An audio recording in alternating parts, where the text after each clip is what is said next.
Hello, Sarah Wofford here. I'm going to give an example of using proportions and fractions in cooking.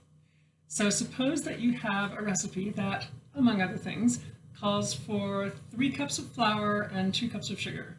So 3 cups flour and 2 cups sugar. Okay? So then the ratio of flour to sugar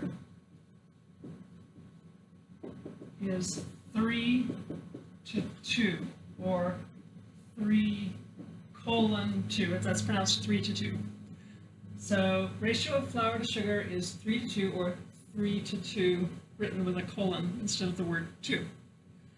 A ratio can always be expressed as a fraction. The first number goes on top and the second number goes on bottom. So this is equivalent to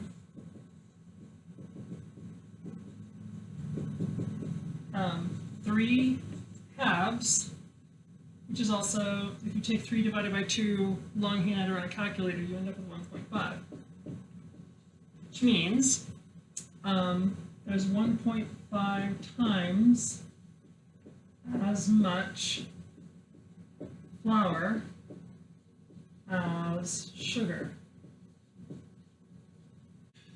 So if you have a ratio of 3 cups flour to 2 cups sugar, then you have 3 halves, or 1.5 times as much flour as you have sugar. You can use that fraction to change your recipe proportionally. So suppose I wanted to use only half a cup of sugar in my recipe.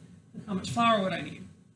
Well, to use 1/2 cup sugar,